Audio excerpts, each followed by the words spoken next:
Welcome to the Lentil Intervention Podcast, talking all things movement, whole food nutrition and environmental wellness with your hosts, Ben and Emma. Hello everybody and welcome to episode 12, a Lentil Express edition. And this contains some new segments that are going to feature in most of our episodes to come. We'll take you through them, but first, Happy Earth Day. Yes, Happy Earth Day, everyone. This is a day where countries around the world work together to drive some meaningful action for our planet. So hopefully we can all get behind this in a big way this year. Now, we do note that by the time we publish this episode, we're well past it. So we are recording this today, Thursday, the 22nd of April, but that doesn't matter because really it should be Earth Day every day. So to kick off, we're super excited to announce that we are now a partner to a global entity called 50 by 40. Yeah, that's right, Ben. So 50 by 40, for anyone who's not aware, is a coalition of organisations that are dedicated to cutting the production and consumption of industrial animal products around the world by 50% by 2040. And that's for the earth, the climate and people. And they're bringing together a really wide range of expertise from various partners. So we're thrilled to be a part of that network now. Yeah, and they actually call themselves, they use the term collective impact organizations. So yeah, we're really excited to be a part of that and one of a handful from Australia, but definitely the only New Zealand representative on there. So super excited to be leading the charge from this part of the world. Right, so on to our new segments, which are listener Q&As. Updates from our partners, as well as discussions of any recently published research. So first off the rank, listener Q&As. This is something that if you have any questions that relate to nutrition or movement, training, etc., then message us through our social media accounts or our website. We'll do our research and then attempt to answer them on the following Express show, which will also now feature a little more regularly. So we've already received 2 questions. Emma, do you want to take the first one away? So the question was how to maximize iron and zinc absorption on a whole food plant-based diet and what to do about oxalates which hinder iron absorption. So that's a really great question and a common concern. So important to unpack in a little bit of detail here, I think. So iron deficiency is actually the most common nutrient deficiency in the world. So for everyone, regardless of diet, it's really important not to be too blasé here. So a little bit of nutrition know-how is important, but I want to make it crystal clear that well-planned plant-based diets place you at no greater risk of iron deficiency than a diet that contains meat, okay?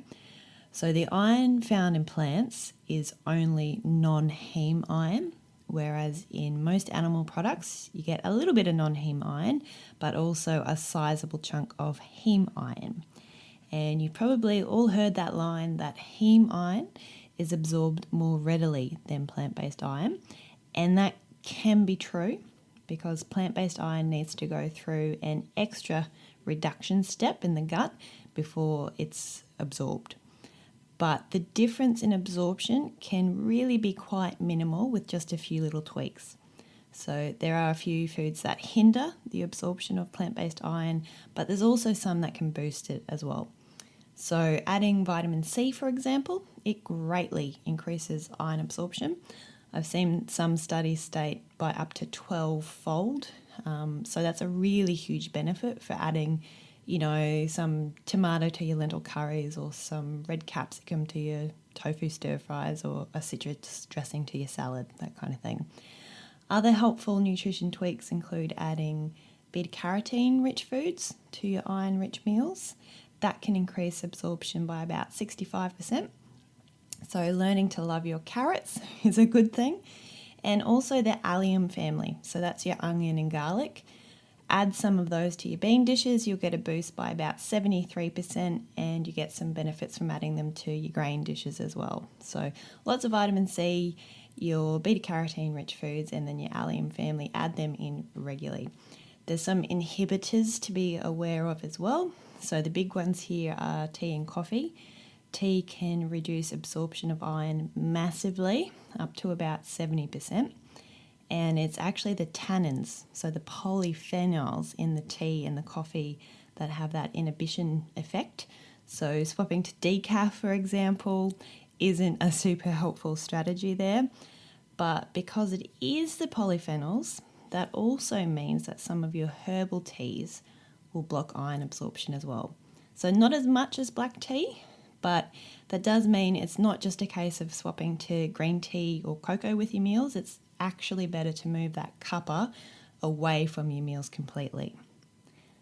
So other things that can inhibit iron absorption include calcium. Not greatly, but it is enough to just be aware of if you're having a meal, maybe just ease up on the calcium fortified products like your plant-based milks, if your iron is already a bit marginal. And then also phytates can reduce absorption as well. So phytates are found in a lot of plant foods. But again, going back to that good old vitamin C, adding that into your meal will largely help overcome these effects. So if you're really worried about the phytates, you can also consider prepping it in a way that reduces that. So soaking, your legumes and your grains before cooking. Sprouting as well reduces a fair bit of phytates, as well as fermenting. So think sourdough bread, for example, instead of your normal bread. Generally, though, to be honest, I'm not too concerned about phytates.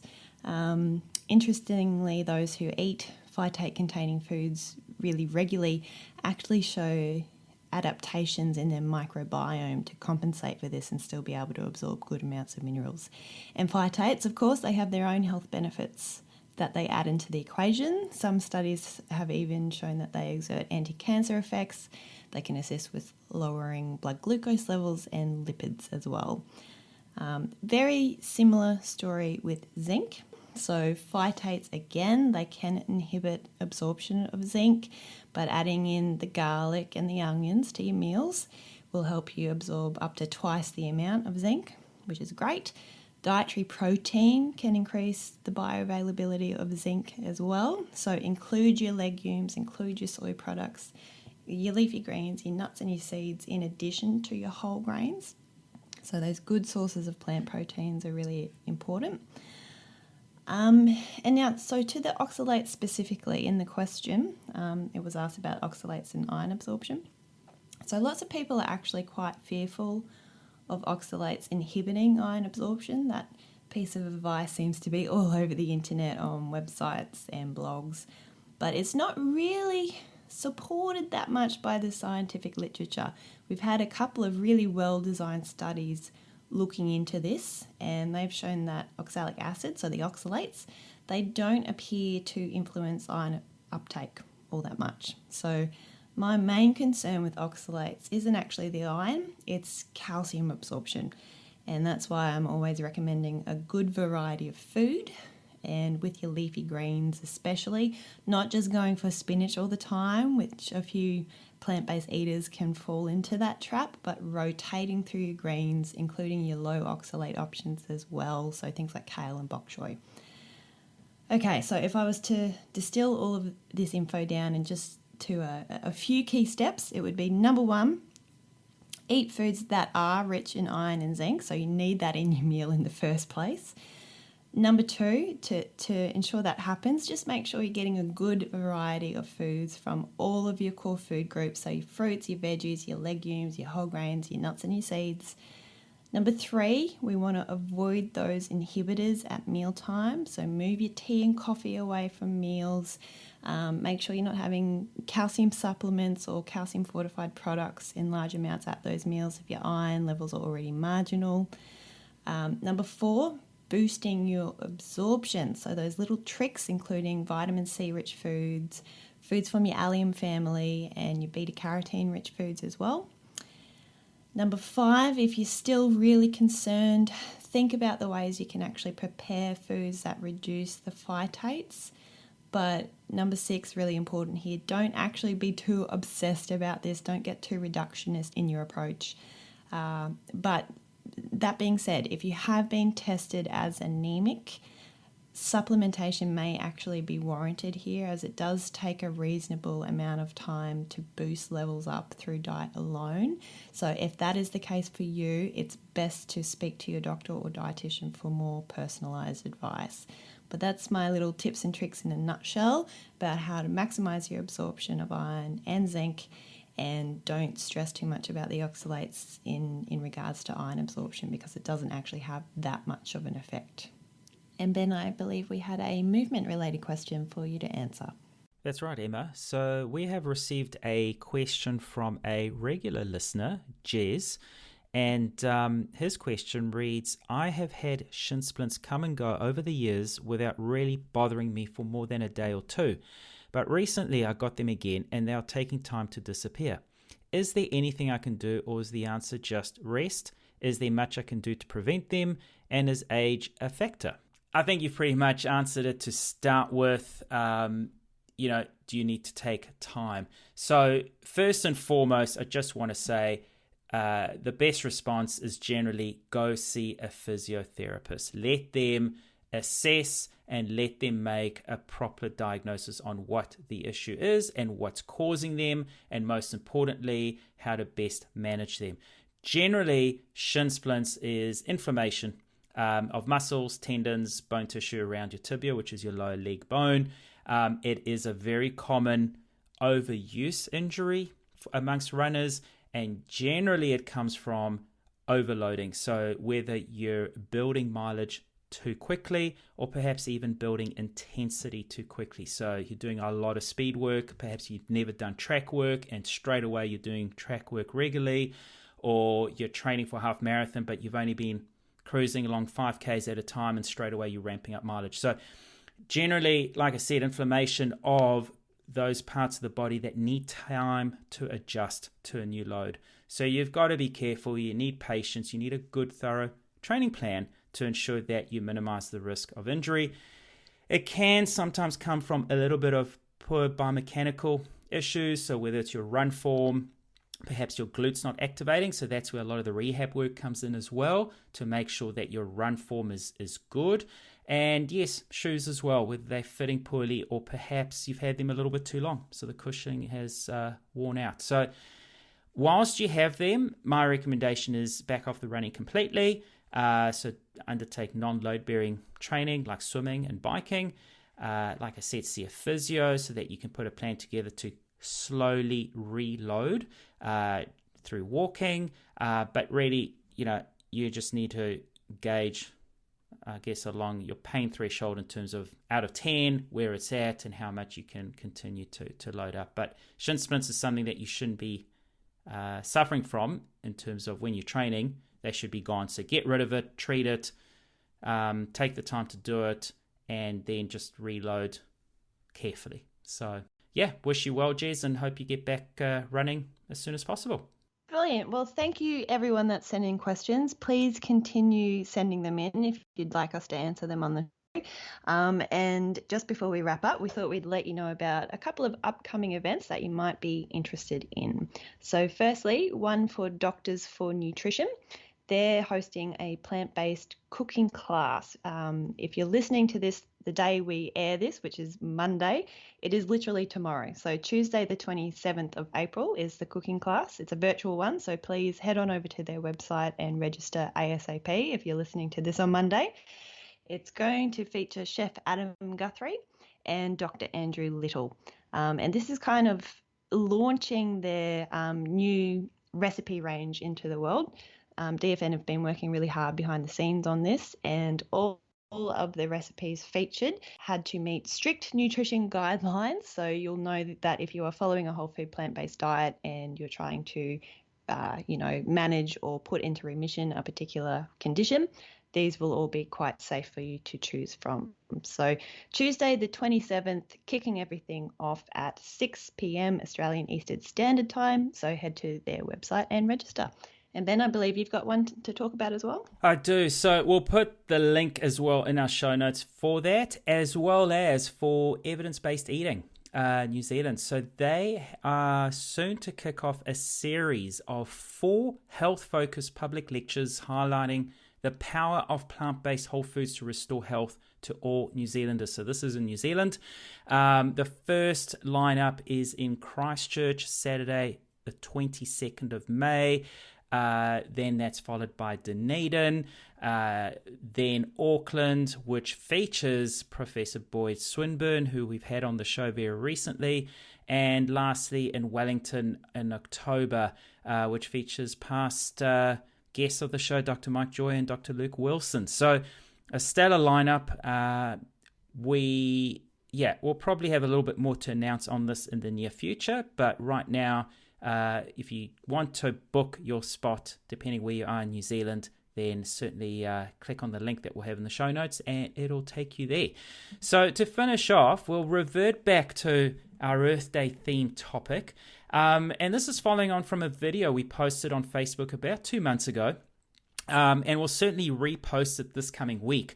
Now, it was in regards to a paper that was published on the 4th of January, earlier this year, titled Greater Committed Warming After Accounting for the Pattern Effect. Emma, you want to talk a little bit about that? Yeah, so to set the scene for this, the Paris Climate Agreement aims to limit warming to 2 degrees Celsius, with the ideal being 1.5 degrees. This is what's needed to avoid disastrous impacts from a warming climate. Given that the Earth has already warmed on average a bit over 1 degree Celsius, we can now only allow less than 1 extra degree of future warming. But here's the really important part. We need to consider warming from emissions that have already occurred. So that's what's known as committed warming. So global warming can be a slow process to realise the full extent. It's kind of like when the bill's in the mail after you've had a service provided. So the work gets done, but the hit to your bank balance isn't immediate. One of the reasons is because the ocean takes decades to centuries to actually warm up in response to these emissions. So some of our future warming is actually going to be due to emissions that have already taken place. We can't avoid this. But obviously we can control for future emissions. So why this paper is so important is that it reevaluates the warming we are committed to from emissions that have already taken place. They found that the generally thought 1.4 degree committed warming is potentially incorrect. And they think this because the modelling that arrives at this 1.4 degree figure is actually based on the assumption that future warming will follow a similar pattern to past warming. But these scientists are saying that when the Southern Ocean does actually warm up, this is going to burn off clouds that are always in that area, allowing warming to be amplified. So hitting a tipping point, basically. They believe that future warming is underestimated because this isn't accounted for. So when they factor this into the process, they think that we're actually committed to 2.5 degrees warming from emissions that have already occurred. So that might sound pretty horrific, but these scientists are urging us that this should not be, game over, but we need to take it as a harsh reality check and a bit of a boot up the butt. As they've said, warming can be a slow process, so it could still take us centuries to reach this 2.5 degrees, but if we continue to emit greenhouse gases at the rate we're going at the moment, it's going to speed up that process.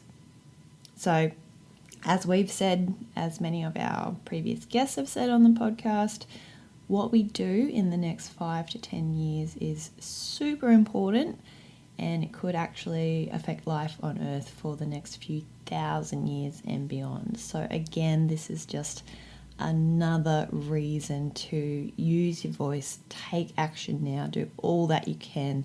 The next few years are absolutely critical.